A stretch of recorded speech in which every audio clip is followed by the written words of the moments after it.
नबी करीम अलैहिस्सलाम नमाज पढ़ा रहे थे, जोहर की नमाज थी, असर की नमाज थी, सही मुस्लिम में मौजूद है। हजरत अबू हुरैरा फरमाते हैं नमाज पढ़ाते पढ़ाते नबी पाक ने कदम आगे किया, नमाज पढ़ाते पढ़ाते कदम आगे किया और यूं हाथ उठाया फिर वापस कर लिया।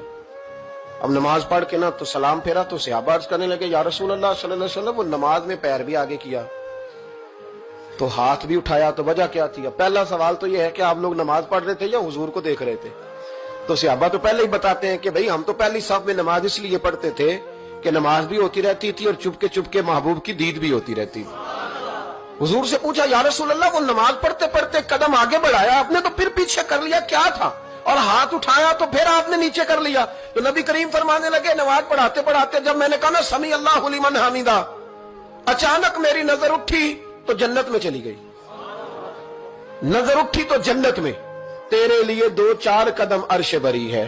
तो महबूब फरमाते हैं जब मेरी ऊपर नजर गई ना तो मैंने देखा कि अंगूरों का एक खोशा लटक रहा है जन्नत में, तो मैंने हाथ बढ़ाया कि तोड़ लूं। हुजूर खड़े हैं मस्जिद नबवी में और फरमाते हैं कि मैं यहां खड़े होकर हाथ ऊंचा करूं तो मेरा जन्नत तक पहुंच जाता है। फरमाया मेरा इरादा हुआ कि वो खोशा जन्नत का तोड़ लूं और जरा मैंने पैर आगे बढ़ाया ही था तो मेरे दिल में ख्याल आया कि जन्नत राज है तो राज ही रहनी चाहिए, ये राज खोल गया तो मजा नहीं आएगा। तो मैंने फिर वो हाथ वापस कर लिया। सहाबा कहते हैं जब नबी करीम ने ये बयान किया तो हमारे चेहरे न तजस्सुस से खेल उठे, तजस्सुस से हम कोई बात और भी सुनना चाहते थे।